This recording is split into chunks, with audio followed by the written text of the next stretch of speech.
What is up, everyone, and welcome back to yet another episode of WagMe TV. As always, I'm joined by the absolute homies. First and foremost, the doctor, Doc Mata, the All-American, Evan Smith, and the NFT Lord himself, Garcia. How we doing, boys? How we doing? NFT Lord. I love it. Oh, also before we say anything else, just want to say shout out to the listeners. Last episode, we had a lot of great interaction, great comments, some interesting Twitter conversations as well. So looking forward to, another great episode. We got another great episode planned for you guys. And looking forward to chatting with you guys and, going about this Web3 journey with everyone. So first and foremost, I guess we can just kind of get into it. Like, pretty volatile couple days here. We were up here, right? We kissed kind of the 200-day moving average, and it seems like we got rejected off that. Obviously some, macro stuff going on. What do you guys think in terms of, where we're kind of sitting at, crucial levels to watch, macro stuff to take a look at? What are you guys kind of thinking so far? Yeah, I mean, that's a pretty beautiful rejection, isn't it? Like right off of it. I feel like, from what we've seen, we knew this was coming, right? There's typically a little bit of a pullback if it doesn't just surge right through it. So I don't think it's necessarily something to be too worried about. There was the Fed news macro, which I know we'll get into, that was really tough, not just on the crypto market, but on a lot of tech stocks, a lot of risk on stocks in general. So, I wouldn't be surprised if we got some good news coming. Do Kwon starts to buy again. That's another thing. Do Kwon wasn't buying. And then he bought today. Off that again. Oh, did he buy today? I think he bought today. Or today, yesterday, 230 million. The 230 million, yeah. And so and we still got that big red candle. It's not every day because he stopped buying for a bit. No, he's doing like at a minimum once per month, and it's in total 10 billion he's committed to buying Bitcoin for Luna. Wow. Yeah, I have a little theory that he's gonna wait till this drops to like 43 and just rip. I'm kind of curious to see what happens, because we're at 43 right now. Yeah, the next key support's 41.2, and we have no support before that, so I wouldn't be surprised if we go 41.2. We almost never like with Bitcoin, you almost always have to touch a fib or support before you go back, and the only support we have is 41.5 or 41.2 on the Fibonacci scale. Yeah, so I personally think we're probably going to 41.2, and unless like crazy volume comes in, like totally possible, but I'd say right now, if I was a betting man, we're probably going to 41.2 before we bounce again. On one of the future episodes, we should pull up that Do Kwon wallet. I'm sure we can find it. Yeah. And just track his buys and see how he's been buying everything. That'd be fun. Just have a little Do Kwon tracker. Do Kwon day of the episode. Oh, and Michael Saylor's MicroStrategy just bought 191 million of Bitcoin today as well. So they're basically just maintaining their lead as the number one holder of Bitcoin. They have 130,000 Bitcoin. So like $6 billion worth of Bitcoin. And they're the top holder. Jeez. Yeah, it's crazy. Unreal. Obviously, though, we always talk about the macro headwinds. So what I was seeing, I mean, interest rates are going up. Rates have sold off like heavy this week leading into today, and they continue to sell off today. From what I was seeing, I'm forgetting, I think her name is like Baynard or something. She's apparently one of the most dovish members of the Federal Reserve. And she came out, and even she was extremely hawkish in her comments yesterday. And I think this kind of kickstarted, this little drop here. Equities sold off as well yesterday. So that's not great. And there's a lot of people there's a lot of people just watching the Fed's comments right now. And I think, Garcia, you also said that they released the Fed minutes, right? From the previous meeting? Yeah, so the Fed minutes from the previous meeting showed that they're planning on removing 95 billion from the balance sheet of buying US bonds. And then they're also planning on potentially raising rates by a 50 basis points, so 0.5% next time they raise rates, which is, for anyone who's not familiar with that, the context, usually it's 25 basis points. So anything over 25 really scares the market. So that's something that I think kind of factors into the downside movement we've seen. But I think so. Maybe you mentioned this on one of the last podcasts, but we kind of thought that maybe Bitcoin would run until April, like late April or May, until the next like official hike.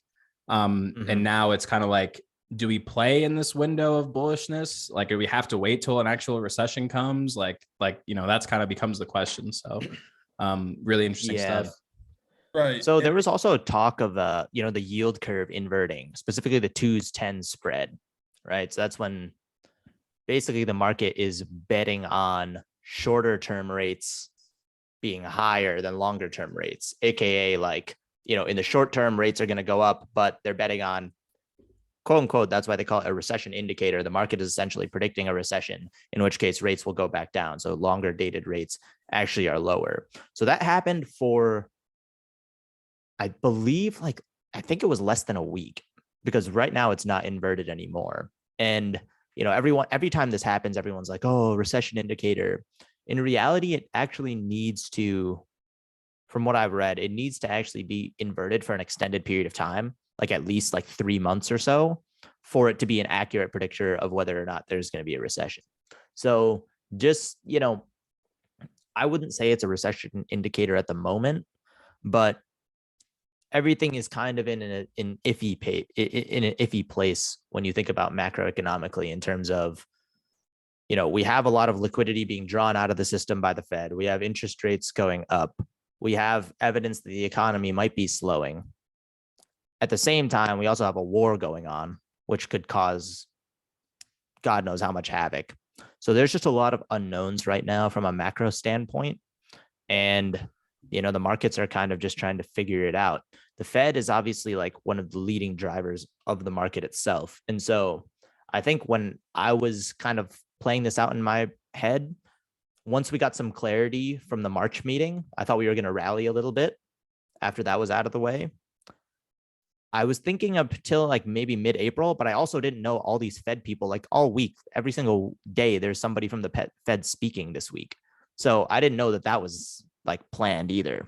So, I think when you look at the Fed's balance sheet, I mean, you talked about 95 billion, I forget in what asset class that was in. But I know that I shared a video this past week where the Fed still has $3 trillion worth of mortgage-backed securities on their bank sheet. And that is an enormous amount of that asset class to have to hopefully sell off in the next, year or two. And so not only are we looking at, a rise in interest rates, different asset classes that they have, but, there's different parts of the economy that these assets could be sold off into. And so it's not just, one small indicator. It's kind of like a wide range of stuff where you're looking at, hey, this could be a problem here. Hey, this could be a problem here. And I think that's why it's just kind of that general hawkish sentiment that you're talking about, where we could have problems maybe in the long term there. Yeah, and I think everyone's kind of, I'll keep going, sorry. Oh, I was just going to say, a lot of people don't understand the mechanics of, everyone knows, oh, the Fed prints money, but how is that money actually injected into the economy? They have a multitude of different ways of doing that. One of which is what's known as quantitative easing. So that's basically when they're taking assets that are out in the market and they're buying them and putting them on their own balance sheet. But what cash are they using to do that? Cash that they create, right? And so when they're in a phase of quantitative easing, they're basically buying tons of assets, right? A lot of it is government bonds. A lot of it is mortgage-backed securities. They even dipped into, and I remember we discussed this back in 2020, they even dipped into kind of some, corporate credit and a little bit less, a little riskier assets that they're also buying and basically providing liquidity for, right? Just so that those didn't fall off a cliff. So they actually have you're right, an absolute nuclear shit ton of shit on the balance sheet. And so if you picture that going in reverse, then you start to see all of a sudden the liquidity starts drying up, right? Yeah, that was going to be my, I'll keep going. Sorry. No, that was it. That was it. No, that was gonna be my point. Like the 3 trillion, like that is a really, really cool number to be aware of. But at the same time, like we used to be like up until recently, we were adding to that. Now we're not only not adding, we're subtracting. So it's like, it's almost like a double negative in a sense, but the 3 trillion does make me feel a little bit better in terms of like how much we actually have to burn. But I feel like everyone's kind of holding their breath because we've had like, you guys see the S&P screen, by the way? Yeah. Yep. Yes. I think everyone's kind of holding their breath because we've had literally the longest bull run in like world history. You know, like it's like at some point, like it's got to come back down. You know what I'm saying? Like, I think everyone's kind of like, okay, we've blown out the spending, we've blown out interest rates. Like now it's time to kind of, you know, we can't have our cake and eat it too, essentially is kind of what I'm trying to say. Right. That said, I think I was seeing also that the NASDAQ had just bounced off the 200-day as well. Just like Bitcoin had, which is super interesting. See, now it's just like it got rejected. Together. Yes. You got rejected off the oh wow. Yep. Interesting. I didn't see that too. Yeah, Must be a common theme. That's cool. But in other news, I think we saw Sol, you know, hit a huge rally here in the past couple of weeks. And you know, it's something to be said about, you know, being able to rally like they did. I think they were up 30% in just a short span of 5 days or, you know, 10 days. And what was the news around that? That was that Opensea was going to be allowing Sol-based NFTs onto their marketplace. Is that right? Yeah, I think there were a couple pieces of bullish news kind of there towards the end of March. Some had some price impact, others didn't. Just to go into a couple pieces I can share here. So Coinbase had a couple updates. So on March 17th, Coinbase announced it would be adding support for Solana-based tokens on the wallet extension. And it also announced Solana NFT support and connections with some of the dApps on Solana being on the way. Which that's super exciting from one of your massive exchanges, starting to kind of simplify things, eliminate the need to move across various additional wallets. So just make it a little bit easier and really kind of signals that these major players are still taking Solana very, very seriously. Right. And really starting to ensure to accommodate to its ecosystem as well. Which is also a bit about what you saw on Opensea as well. I think I have a tweet here. Yes, here it is. And so this was actually from today, the moment you've been waiting for. Solana is officially on Opensea starting today. I believe the news came out on March 29th that they would be doing this, which obviously, as we know, Opensea is the most widely used NFT marketplace, which only previously facilitating the buying of NFTs hosted on Ethereum. So again, interesting. Another great piece of news there. Any so thoughts on that? That means basically they're able to connect to the Solana mainnet. Is that right? Like, so like if you have the Solana mainnet on your like MetaMask wallet or something, then if you go on that and you can still connect to Opensea. Exactly. But you can't buy Ethereum based NFTs through that, can you? See, you can buy them on Opensea. You can buy like let's say like NFT Worlds or something, or like Wolves, or like something. That with you know that Solana. I don't think so. No, I think it would be you would have. That's what I thought. Like it says they have 165 collections in here, so I assume that would be Solana based collections listed on Opensea. So it'd still be separate, but it'd all be operating through that Opensea piece, which is kind of cool. Which I think that's kind of was one of the biggest pieces of news. I guess to keep us rolling on some of the good news from Solana.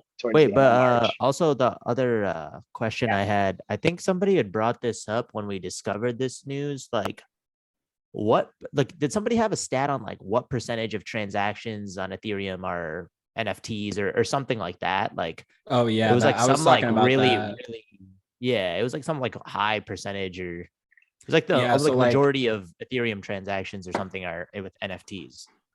Yeah, so like if you look at Ethereum just on any given month-to-month basis, like 90% of the time, OpenSea is the number one used application, which means that it's being transacted to use NFTs. So like I think actually Mada brought up the stat last episode, but we talked about how Solana actually crossed $1 billion in NFT sales in late January, and that's pre-OpenSea. So this is just like third parties that just use Sol NFTs. So like think about what the volume could do to like the Sol token if they actually got, which, well, they are coming to OpenSea, but when they actually get that volume coming towards the Solana mainnet. And when we're talking about volume with Ethereum's or with Ethereum's NFTs, I mean, they did $1.8 billion worth of transactions in the last 30 days. In comparison, Solana did 120 million. So, I mean, I think that's 10-ish times different. Yeah, 15, I would say. And so you could see where this, you know, obviously Solana is not going to see that type of 15x in the first, you know, I don't know how many, whatever time period you want to put on that, but it's definitely something where it's going to attract, you know, more demand out of the Sol token. Yeah, it's crazy to see that OpenSea is even above Uniswap. OpenSea is even above Uniswap on how much gas is used. That's incredible. The biggest gas guzzler. One quick thing. I know. So I think on the last episode, I had done a Solana overview, I think back in January. And so it was November where Solana's total NFT sales reached half a billion. So I don't know what they're at now. I think that's something that we should check on for sure. But back in November, it was $500 million. So January, if you saw that, see it somewhere that it's a billion, that's pretty impressive. And now they've got OpenSea, which is great. Yeah, they're just above 1.5 billion now in total sales volume. And I don't know what's going to happen on OpenSea, but like, look at this just without OpenSea. Like, there's on average more than 200,000 transactions a day on Solana for NFTs. All Magic Eden. Yeah, mostly Magic Eden. If you guys have traded on that Magic Eden before, there's the breakdown of it. But like total transactions, I mean, this could double or triple with OpenSea. OpenSea has millions of users. Whereas this is actually going to be a interesting dashboard to keep an eye on. Maybe we can link it to the listeners, because we'll probably be able to see OpenSea start gaining traction on that on literally on that chart, right? Yeah, we'll be able to see it like start taking market share / growing the entire pie. You know what's funny also is, like, I was doing a little research for this as well, and I'm sure, you know, Sia hopped into a little research to find that dashboard. This was really, and this is, you know, us being strictly Ethereum NFT buyers. I hadn't been to Magic Eden. I had heard of it. But it's something where you're right that, you know, the bullish case for OpenSea is that they're going to be able to take a significant portion of Magic Eden's business over to their platform. The bear case is that, you know, they just announced Magic Eden as essentially a competitor NFT marketplace. If they're seeing, you know, it's costly to add Solana to your platform and to make sure that, you know, this network that goes down consistently is going to, you know, not consistently, but every couple months Solana is down. You know, they're basing their business off of this blockchain. And so you could see where if it's worth that much for them to transition, who knows what Magic Eden could do in return. And you could start to see a bullish case for Magic Eden where they start moving over to Ethereum. And we actually see competition in the NFT marketplace that we really haven't seen yet. It's been, you know, almost, you know, blocked off based on different blockchains. No, that's a good point. And I feel like the biggest thing, at least from what I've been able to gauge from like NFT discords and Twitter, like the biggest change that people are expecting is that people finally take Solana NFTs seriously and like trust them in terms of security. Cause right now, like the general sentiment I get, like when I ask people in bears or I ask on Twitter, like people are like, well, dude, like there's like a 30 to 50% chance you just get rugged. So it's like, why would you even buy a Solana NFT? But now if it's like on OpenSea, they are now responsible to bring a good customer experience, and they're venture backed. So they have a team that needs to ensure that security. So it's a little bit different on that side. Yeah, it's more than just, I think, yes, it's going to bring tons of volume, but I think you nailed it right there, Sia, right? It legitimizes Solana as a true network here moving forward. And if that gets more and more serious, it's going to pull some of that market cap away from ETH. Like that's just how it's going to roll. So it should be interesting. Not to mention the gas fees. Not to mention just the gas fees alone. Like no one's going to want to spend that much money. Well, I mean, I already don't. Yeah. And speaking of gas, OpenSea does, what did we just see? 15% of all gas that is on the Ethereum network. Sol is framed as this ETH killer. We're now going to see Sol and ETH in direct competition on a single platform, which, I'm sure you could say Uniswap has that same type of competition. But I'll be honest, like, I feel like OpenSea is the almost like front page of the Web3 internet. A lot of people are going there to see what's up and like what's the newest news around NFTs or Bored Ape Yacht Club or whatever. So it'll be an interesting time going forward once they have that integrated.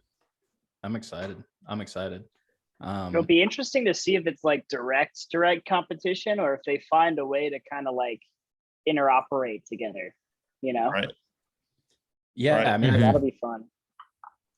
Yeah, I feel like they definitely could interoperate together. Do you guys want to cover a little bit of TA on it and just see where the next couple levels are, or do you guys want to move on past that? No, give us the goods, Sia. Yeah. So which line is that? The blue line. The blue line is the 100 day. So we're trying to find support on the 100 day. We got rejected near the 200 day. We broke out of a falling wedge, which is super bullish. But what's so cool is that the OpenSea news broke right here. And then we had 5 days of literally just net positive volume, like straight up, just huge. Like that hadn't happened since back here, like back in November. So AKA people weren't as bullish on Solana as they were, or people haven't been as bullish on Solana as they are now since, November. But the next couple kind of key levels are 119. So like if we can get back up to that level and hold that, that'd be great. The level that we got rejected at, which wasn't really surprising, was just under 146. 146 is going to be tough because it's a neckline. So whenever you break out of a neckline, it's just like, it's just way harder because it means that the chart has twice been rejected from that spot. So it means that the resistance is just a tougher one to break. But in terms of like key levels, it's 119 and 146 right now. Interesting. And obviously it still depends what happens with BTC, as always. Yes. As always. It's kind of the frustrating part. Like, I don't know. I'm yet to really see. There's some like, I mean, you'd be surprised. I was gonna say Luna was like the only one that was kind of holding up a little bit. Yeah, that was about it. But they took a big hit today. So it's just so like highly correlated. That was my question, was during those 5 days that we saw Sol just go on a run, was Bitcoin pretty even? Was it down? I guess what was the behavior there? That was like late March to early April. Another Bitcoin. Oh yeah, Bitcoin Sol comparison. That'd be interesting to look at if we can do that. I have one. Actually, we were kind of, Bitcoin ran up like the first day and touched the 200-day moving average. I don't have it up. Sorry. It looks like I'm about to pull it up. Oh, okay. See, it's got it.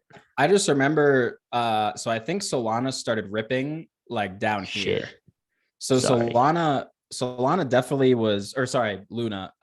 Luna went to the upside before Bitcoin, but Bitcoin did well here. So it supported what Luna was doing. So then it ripped again even higher. Like the Luna chart is absurd. Like it's really just straight up like the last week. Crazy. And is this Bitcoin Tether or is this Bitcoin our boy Do Kwon? Bitcoin Tether. This is Bitcoin Tether. I couldn't find Bitcoin baby, unfortunately, but yeah, I that's the thing. So you probably know more, but Luna seems like it could break out of like normal volume interaction, normal like charting, because of the way the burning works and because of the way the supply works. Like it could just like break away from like market norms and end up going crazy. Is literally kind of, after doing research on it, that's kind of the impression I got. I don't know if, I mean, you know more than all of us. Yeah. No, the decoupling is something that's always been a dream. It's just like it happens sometimes for a little bit, but it never like happens consistently over a long period of time, right? Like even when you look back at like there was a time 2020, early 2021, where I mean Ethereum just way outperformed Bitcoin, right? Just it like there were days maybe that Bitcoin was flat to down and Ethereum was still ripping. But like it happens from time to time, but it just never happens consistently with any coin, except, I mean, there's some like I'd say the exception to this is like ultra low caps. Ultra low cap coins, like they kind of have a mind of their own. Like you'll have you'll have Bitcoin in like a full on like bear market, but like some of these meme coins are still ripping, like, you know what I mean? But inherently those are like lower risk because you're buying them at like, they're higher risk, but they're lower risk, right? Like they're so low that they like can't go any lower, So a lot of those end up just like they have a mind of their own. But a lot of the big coins, it's really hard to see consistent consistent decoupling. I would say there is an argument though for outperformance, right? Like if you picture Bitcoin as like the benchmark, you picture Bitcoin as like the S&P 500 of like crypto, right? There's a lot of argument for outperformance of certain coins. That is definitely a thing. So Bitcoin might go down 20%, this coin might go down 10, right? And I think that's kind of where Luna and like, I mean, Solana really like got hit hard, but not with this, bullish news coming out, it's like, these are the things that are going to keep it from like basically outperforming Bitcoin, regardless of like the market movements, broader market movements, if that makes sense. Right. And I think, I mean, correct me if I'm wrong, I haven't been in the space too long, but they kind of look at it as Bitcoin season and then alt season, right? Once Bitcoin gets above a certain level, it allows these altcoins to just absolutely run. But when we're in Bitcoin season, Bitcoin's dominating and everything's bleeding against Bitcoin. Bitcoin goes down 3%. Most of the relevant coins are going down more than that. They're just high beta plays on the crypto space in general. There's a lot of altcoins. And so the question is like, can some of these coins that, are performing better, have a lot of bullish news, can that outweigh the historical trend of it being basically just a high beta play on Bitcoin, right? Yeah. Like you were saying, like Bitcoin goes up 5%, like some of these will go up like 10, 20%, but like Bitcoin falls 5%. It's the reverse, right? So we'll see. The general idea is like Bitcoin goes up, profits from whales are taken, they transition into altcoins. What I'm interested in seeing, like there's an argument out there that is not going to happen anymore because of the amount of Bitcoin that's come off of exchanges and the amount that people are hodling. Because like a lot of this stuff has become uncertain and like Bitcoin is the standard. So like apparently there's been a shift to like holding a lot of Bitcoin. Like there's been longer average holds. There's been I gotta more show you people some of these exchanges. Charts. Yeah. Pull it up. Awesome. By all I don't means, have by it all right means. now. I'll send them over to you though after this. We were touching on this a little bit in the last episode, right? Like transitioning to long-term holders. Yeah, one of the most recent more Bitcoin going off of like exchanges, like things of that nature, right? Like those types of trends. I had a chart before on it, but because I think it was around the conversation around Do Kwon buying and the amount of supply shock that we were going to have. Here it is. Yeah, exactly. Yeah. So the general idea is like back when we were going through our previous bull cycles, we never had this amount of buying pressure. So like we didn't have Michael Saylor buying 190 million of Bitcoin. We'd have Do Kwon buying 200 million, dollars worth of Bitcoin at once. Yeah. I almost dropped that right there. But like you can see like, for some reason I can't zoom in, but you can see like it basically stays like stable the whole way. And then literally beginning of March, boom, everyone's taking it off exchanges. And give us context here. Like what is the time frame that we're looking at with this? Yeah. So this is just about 3 months. So this is end of December, last week of December to basically now. And so what we're seeing is essentially like through those 3 months, and this actually, like I looked at the chart previous to this, it basically looks the same, like where it goes like back and forth, back and forth. It almost never does this. Like people aren't just taking Bitcoin off exchanges. Like people are always ready to swap it. They're always ready to trade it. But it's crazy to see 61,000 Bitcoin taken off an exchange or exchanges in 3 weeks. Yeah, look at this March 10. Like Wow. it just dropped, like it just sank. Yeah. Whatever that is, March. Yeah, March, between March 7 and March 4. Like look at that big drop. Yeah. That's wild. So the question becomes like, hey, like, do we, with not only more, like not only Bitcoin approaching its last mined Bitcoin date, but also with more volume coming in and less people keeping it on exchanges, do we hit some sort of supply shock area? Like it's kind of up in the air, but that's definitely something that's interesting. Right. And then when you hit that supply shock, do all the rules apply? Like, does that then apply to the rest of the crypto market, or does just Bitcoin's going to go absolutely wild? Well, right. So that's an interesting one. Another question, is it linear or is it on an exponential scale? You know, you start to see, you know, there's, I don't know if there's, you know, a couple thousand Bitcoins in circulation that are actively trading. If that goes down to 1,000 to 500, is that price, you know, 2xing because, you know, we're going from 1,000 available to 500, halving it? Or is that just sending, you know, demand and prices through the roof? You know, I think that's yeah. With some of the stock prices, it's not 1-to-1. You know, it's not like all of a sudden somebody buys and then sells and that stock is going up $1 or going up like $2. You know, you could see it where these multiples are going more and more. So yeah, it could be interesting. Could be exciting to hold Bitcoin. No, that's really like the point, right? Because Michael Saylor and Do Kwon, if they're they're buying thousands of Bitcoin at once. Like 200 million of Bitcoin is 5,000 Bitcoin. So like the idea, and I think Mata brought this up about Anthony Pomp, if you guys watch him, but he talked about like, hey, like in 5 years from now, that's going to be a ton of the Bitcoin supply. Like 3 to 5 years from now, that's going to be a ton. So if they just one day take up the entire supply for what a normal day of trading volume was, like to your point, Ab, that could just rip the price. But you know, and then the rules are, there's a whole new set of rules at that point. All rules. It's so interesting because the idea of Bitcoin being a digital gold, Do Kwon's entire plan is just to literally have a digital gold standard. Like that's so crazy, right? And so the more gold he holds, digital gold, I'm the curious. more his so digital like, stable coin is gonna like be worth, right? Like the more like backing it theoretically has behind it. If you were to take the assumption that, you know, Bitcoin is the digital gold, right?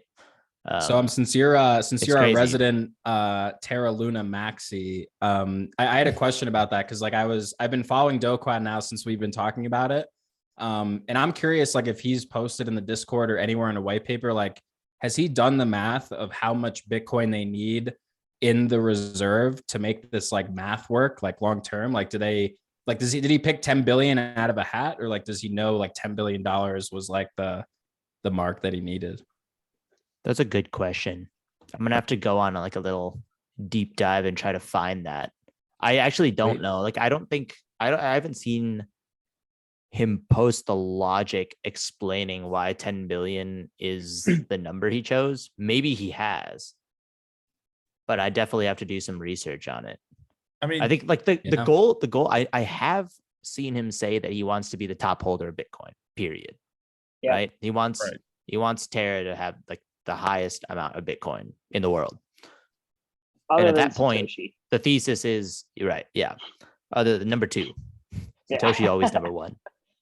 And at that point, if you are to take the assumption that Bitcoin is the digital gold of today, at that point, if you have that backing your stable coin,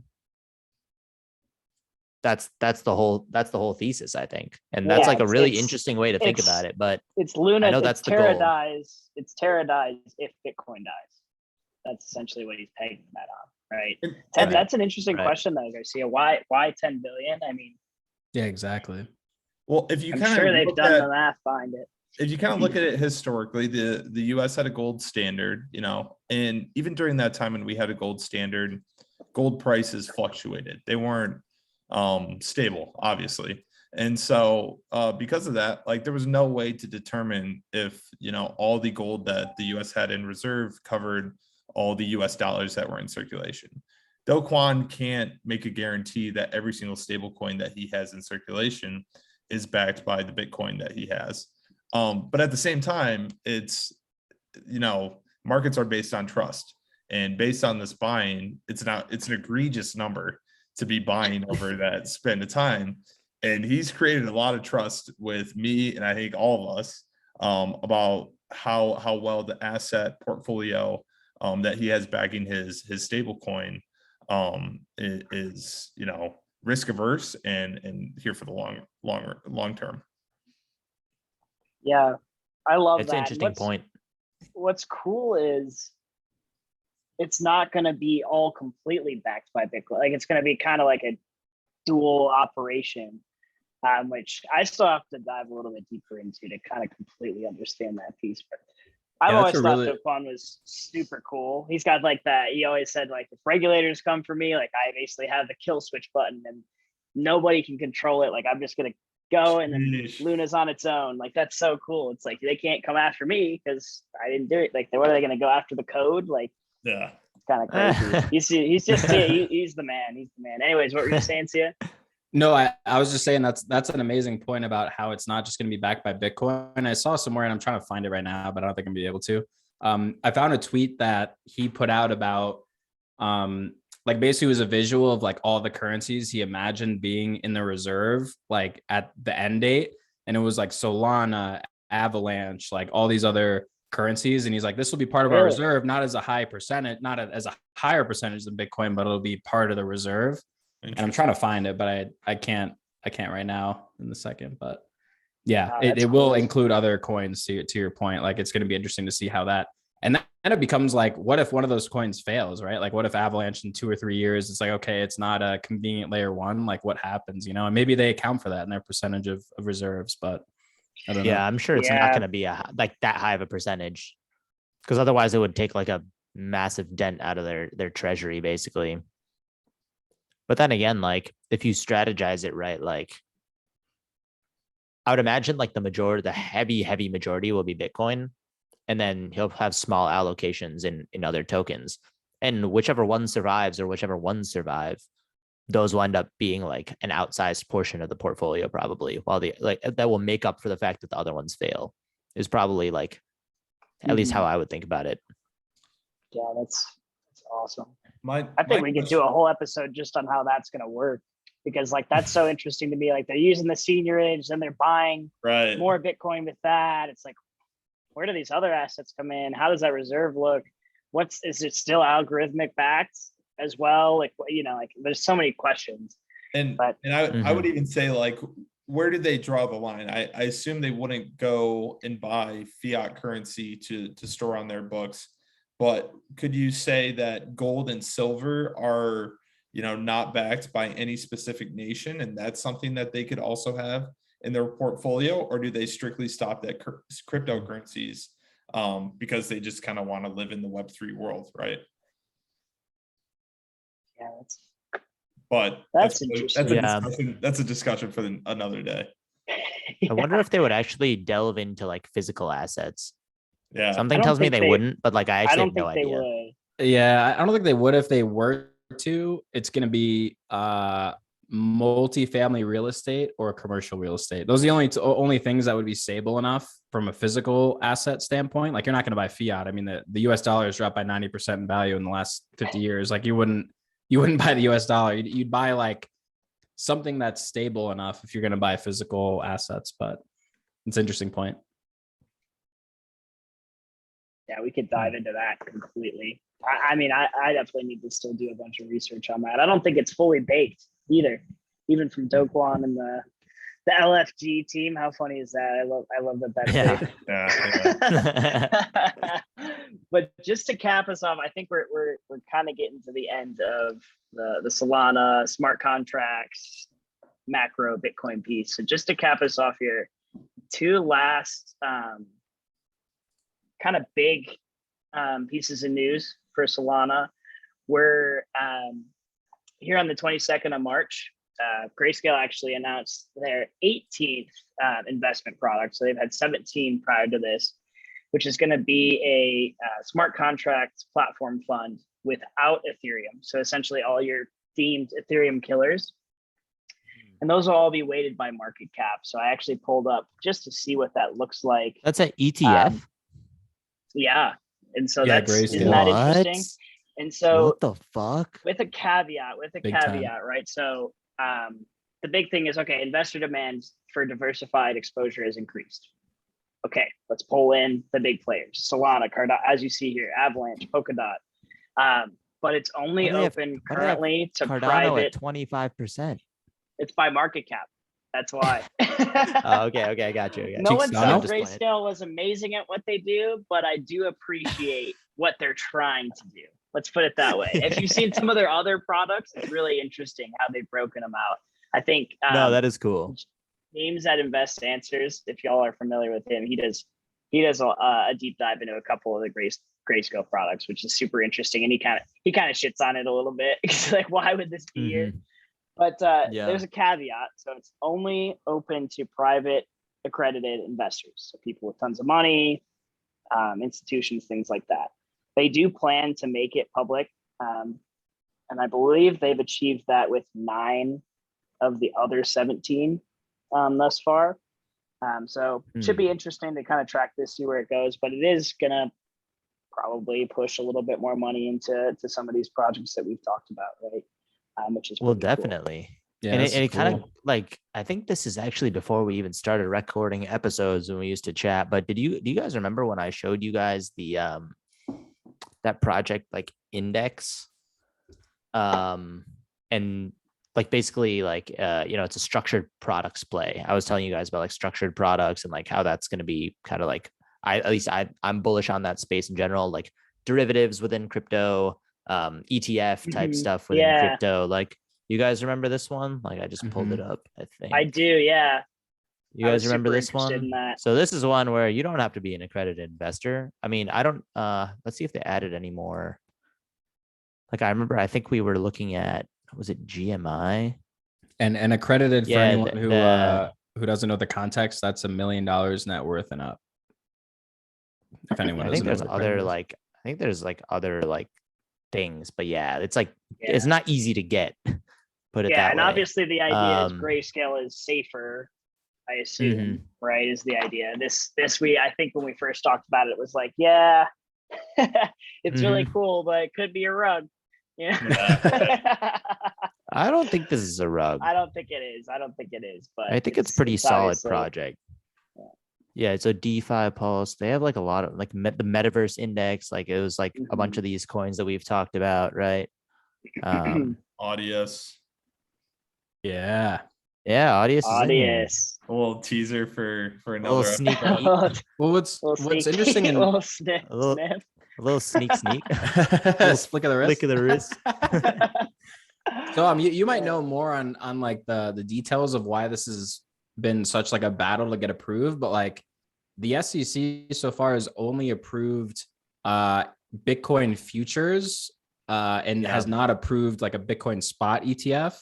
So like the general idea is if a Bitcoin spot ETF gets approved by the SEC, that would like be crazy for Bitcoin. But like so far, it's only because I know like a new one, like I'm reading an article right here. I know a new one got proposed like last week and it just got denied.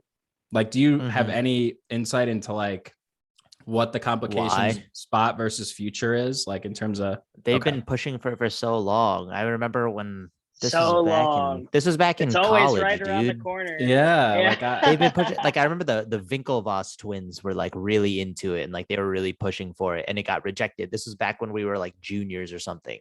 Like it's been going. It's been a battle for so long, and I don't know. I really don't know. I mean, I just don't. I think they think it's probably too risky. That's my only guess. Like, and why would that be too risky? Do they have to hold Bitcoin on their books to basically make sure that like. Well, if the SEC approves it, they have to say that it's like fine for, normal like retail investors and like stuff like that, right? Okay. And so what's the difference, just because, I'm not a finance head and I'm sure some of our listeners aren't either, what's the difference between a Bitcoin future and a Bitcoin spot ETF? So the futures market is essentially a contract. It's almost like an option where it's like you're agreeing to buy a certain amount of Bitcoin in the future at a certain price. And you can trade those. Those are contracts that trade, and you can do different dates on those, right? You can have like a 2-month future, a 6-month future, 1-year future. So those are contracts that trade, and they're essentially a derivative. You could think of it like similar to options almost. Right. The spot ETF would be like literally tracking the spot price at the given moment right now.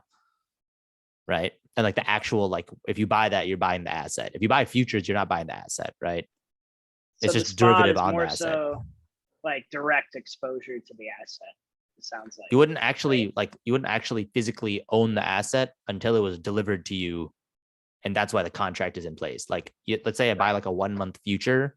I wouldn't actually have that asset with me. It wouldn't be delivered to me and in my possession until 1 month from now.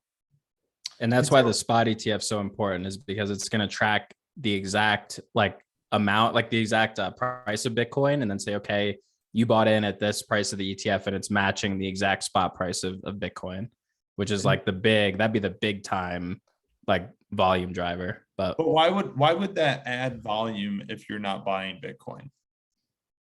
I think if it's a spot ETF, they're probably going to have to like, whoever's managing that fund has to buy. Yeah, there's going to have to be Bitcoin. Because that's direct exposure to that would be them buying Bitcoin, would be the spot ETF versus the futures using that contract rather than buying the asset. Interesting. Okay. Something that I don't know too much about, but yeah, I was kind of relying on Soham for the intelligence. Yeah, I also need to brush up on my derivatives. It's been a little bit, but I still know a little bit. One last piece of news here.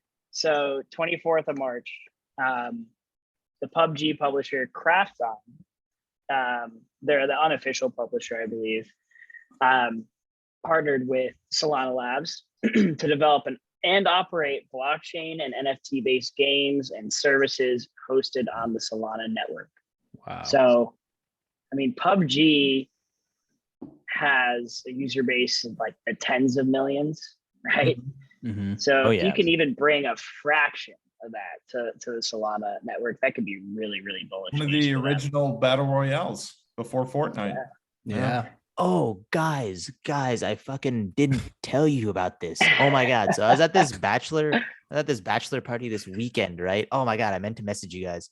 So 2 of my buddies over there are huge gamers, and they are vehemently and adamantly against play to earn and crypto. Ooh. And so we were just like drunk as shit, just like, going back and forth. It was very interesting because like, look, like we game, but we don't we're not like these guys. These guys play so many games. Like they are literally gaming we have certain games like COD, FIFA, whatever that we like to play. But these guys are like every game that comes out, like they're like on top of their shit. They're like serious gamers. They're like, everything from like League to like, I don't even know what, like they're talking about games I don't even know, right? Like they're like serious gaming heads, and they're super against it. And I was like, this is interesting now. Because I guess like I would want to hear, this isn't even a question for you guys. I just wanted you guys to know because it was like really interesting, because I thought they would for sure be like for it, right? And so I kind of want to talk to gamers who are like bullish on this space and like see their perspective. Because if like actual gamers are like, fuck this shit, then like that's a problem, right? Yeah. That's a huge problem. I guess it depends, right? Like, because I feel like P2E right now is, like we talked about, kind of so in its infancy. Like, you don't have those legitimate games that are really P2E, right? So that's probably why they hate it, because it's like, oh, what's this shitty game that I'm playing on? Why would I ever play this? Rather than they were mostly saying it's a scam. They're mostly saying it's a scam. Sure. And it's in its current state, it's a scam. But I will say that about half of the Call of Duties that have come out are essentially a scam too. You you pay switch 60 up- bucks and You switch up the map with the same game engine, and you're expecting me to pay $60 for every release. Okay, there's something to be said about the so funny. customer group that is hardcore gamers. Okay, they are extremely loyal to their games and very opinionated. I think if it was something where they could see like real world earnings, and let's be honest here, okay, if these guys had a play to earn game that they didn't have to work their job anymore and they could do 6 hours of gaming a day and make a living, I think their opinions change a little bit. Well, they were saying that they were saying that it was like it defeats the like they were like talking from like a perspective of it like defeats like the game where like people play games to like enjoy, and they're like annoyed that like people will ruin their like gaming experience because there's a bunch of people who are just basically like working. I was trying to tell them that even in games now, there are workers. Apex Legends. There are people who are working. Yeah, right? and I recently got back on World of Warcraft. My brother, there's people that just don't even play the game. They just go for gold and then they sell the gold. Like they don't play the game. Right. There is tournaments where play to earn could easily be put together, and no longer do you need this corporate sponsor to come in and say, hey, the winner of this gets a $50,000 check at the end of the day. All of a sudden this tournament is, hey, we've accumulated all of these NFT sales from our marketplace and we want to give back to the community. Here's your shot because you're a great player on this game. You're top 1,000. Here's your shot at being able to earn a living off of like basically the NFT sales that this platform has put together. Yeah, that's a great point. I'm so glad you brought it up, Zoe, because like I feel like that's the main concern for P2E platforms right now. Like for example, like, and I hate to keep bringing up this example, but NFT Worlds, like the owner, ArcDev, like is in constant, like he has history playing Minecraft, so he's in constant communication with massive Minecraft communities, trying to understand, hey, like what would get you on to a P2E model, and so like that's good. From the data and the feedback he's gotten, it's the frictionless aspect. So that's why they create. So NFT Worlds is on top of Ethereum, but their in-game transactions are on top of Polygon and don't require a crypto wallet. So it's interesting because he's been like posting the weekly and monthly stats of crypto native players versus non-crypto native and just Minecraft native, and it's been majority Minecraft native players who have not come from the crypto community. So whether that's expandable, I don't know, but like I think you bring up a good point of like I think people may want to choose between like P2E and non-P2E, and like I'm excited to see how it develops. But interesting. Sorry, didn't mean to get us off track there, but it just like rung a bell, and I was like, oh my god, I can't believe I didn't tell the boys this. I was in a deep discussion, and we were all just like fucked up. I think it was like Friday night. We're just like. Oh man. I meant to message you guys. I think P2E is one of those areas of crypto where there is strong opinions, right? Like I think it's one of those areas where it's like very close to a very strong opinionated community in the gaming community. And so I think we can always have good discussions on that. No, I'm glad you brought that up. So do you have an update on that strong token that we were talking about last week? Oh yeah. Just a quick. So that was Stack last week. I got Strong this week. Strong was 2 days ago. They're so similar. I fucking get them twisted. Just a quick. So when we touched base last on Strong, I had updated you guys with basically the dates that they were planning to, have an AMA, and then, the plan to roll from the Strong token to a new token called Stronger. And that was going to be essentially the catalyst that would enable them to do everything that they would want to do to basically avoid the limitations that their current smart contract has, and inherently, like in turn, make them transition to, building their own Strong chain, right? That's quick high level recap of what we had gone over. So just yesterday, they put out this Medium article. I'm trying to find it. Here we go. they put out this Medium article, which basically outlined what they are going to do in terms of simply transitioning from strong to stronger. The long and short of it is, if you had any strong in your wallet, that was untouched. But there was going to be no more methods to make strong. It was basically going to be a token that they said might have utility in the future, but for right now, there's no utility for it. So that was that. Any strong in your wallet is basically useless at the given moment, from what I gleaned from it. Any strong that you had in rewards was going to be immediately converted to the new stronger token. And all your nodes that you have were going to start earning stronger instead of strong. Basically, they're literally, from what I've read and what I've seen, they are literally just swapping the two tokens. And now everyone, same mechanisms, no change in the rewards, no change in anything. They're just swapping the token and everything is exactly the same. The only thing that was left to find out, is like, what is the price of this new token, right? Everyone was wondering, is it going to be pegged to strong? Is it not? No one really knew. And the answer was it wasn't pegged. And so this is kind of like the trading kind of price action that we've seen so far. So right off the bat, big sell off.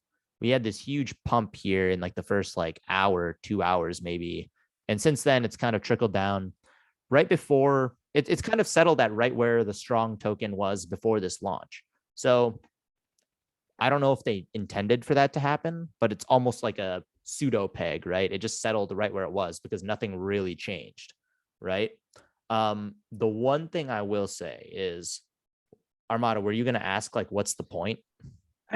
That was like literally verbatim. Why are they just trying to get away from strong because that graph looks so horrendous, or like, what are they? Oh, that's good. That chart looks so horrendous. So like, what's the reason for changing to stronger instead of just keeping it on strong? You know what I'm saying? The reason was their previous smart contract had limitations, and they weren't going to be able to do like a lot of the new features that they wanted to implement, a lot of the things that they wanted to do with the strong chain, which is coming later this year. They weren't going to be able to do that. So they basically wanted to make a seamless transition within these tokens. And I think they actually did a pretty fair job. I mean, like, I think like, the Discord was kind of freaking out because like always it freaks out like in any project in things like this. But, it's settled and it seems to be kind of exactly where it was. And I think that's exactly what they were trying to do, right? What I was going to say is the point here. Oh my God, I can't find it. All right. The point here is there's a lot of new features coming out. And I don't know if I saw this here or if I saw this on Twitter somewhere, but apparently they have enough features to roll one out like very, very often. So I'm expecting a lot of updates to be coming out of Strong here in the next like month to 2 months. This guy who's a mod in their Discord says they have a new feature coming out, the first new feature coming out very soon. There was also talk of like more new features coming, just being consistently rolled out week after week, or like once every 2 weeks, something like that. So that's basically the update. I still remain bullish on this just because of the team, as I mentioned, right? I'm very excited to see what they do.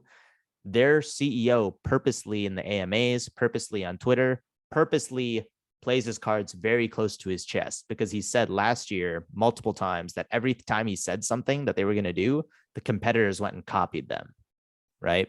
And so he's really trying to, play the cards close to his chest. I think they have a lot of features coming out, and we're just going to have to see where this goes.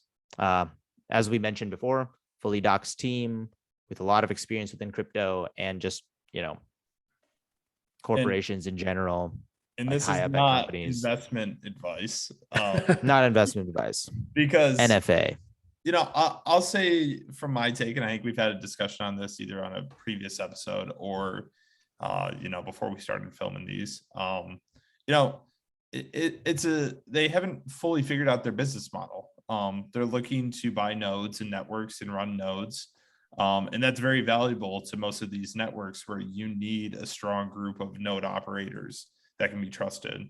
The problem is that you're not able to gain rewards from that, at least not in the few networks that we've looked at.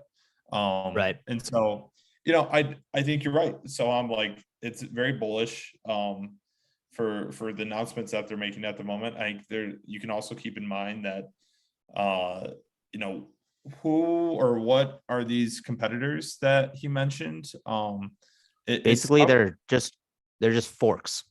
Remember, so they're literally that's right. They're being a ton of projects literally just forked their code, forked Strongblock. Strongblock was like the OG who literally created this mechanism, created this model for earning rewards and making nodes and all of that, right? With the token. They created this theory of like tokenomics, I guess. And then since then, all of last year, basically, at least the last half of last year, people just forked their code and just made like just straight Ponzi schemes. The worst were straight Ponzi schemes. The best are trying to, you know, build a P2E game or a marketplace or like something like that. Those are like the best outcomes, right? But bottom line is these are the OGs. These guys are the OGs. And every time he said he was going to do something or they were going to do like a new feature or something, the other people took it. At least this is what he's been saying. It's interesting because they're forking a project that doesn't have a profitable business plan in place. And that's where it's confusing why you would fork something like that. Like, well, at the heart of it, it's a token, like it's a total Ponzonomics like system at the heart of it. And we've discussed this. Of Strong. Ponzonomics. Yeah. Like it's very reliant on new demand, right? At the moment, it very much is. And so that's why it's, I think it's tough for me to remain bullish on it just because it's got that type of Ponzi style scheme to it without them releasing, you know, and you would have loved if there was a strong roadmap that they could put together, you know. I think I had, let me try to find it. Because when you look at, you know, I think I had shared it with you guys. How these projects create themselves, you know, you want them to be able to, you know, create a certain community that wouldn't jump ship, create some type of reward, create network effects. But I don't know. At the moment, I'm not seeing it. I'm trying to figure out where their roadmap execution might be a little bit lacking, but yeah, that is an interesting point that they want to keep it close to the chest because of competitors. Yeah, because you would think that that would be the case for most other teams that do produce a roadmap. Then, right? Is that they're worried about their competitors? No, they have. Like, couldn't anyone use that? Put out a roadmap. Right. That was my. Let me look it up. All right. Well, it's there somewhere. Let's see. Okay. Well, maybe we can. I'm not still sharing. So maybe we can link it in the comment section of the video. You know, yeah. Viewers. They absolutely have a. This was like the initial video that we did on these guys. It was when they were I was going through their white paper, right? And we were pointing out some of the things that you guys are pointing at now. Mm-hmm. And they had I got Strong and Stack mixed up again. That was my bad. Oh yeah. Stack is what we discussed last week. Very different, very different. Very different. But yeah, I'll link it below. I can't find it right now, but I'll definitely link it below in the section in case anybody is curious. Awesome. Perfect. I think that was probably all we had today, right? Yep. Another one in the books, fellas. Another one in the books. To the listeners, thank you again. We will see you next week. Same time, same place. We'll be back. If you found any of this useful, remember to like, comment, subscribe down below. We had some really great conversations with some people, really great comments, both on Twitter and in the comments. So would love to have that again. But apart from that, signing off. We'll see you next week. Wag me. Adios. Wag me, baby.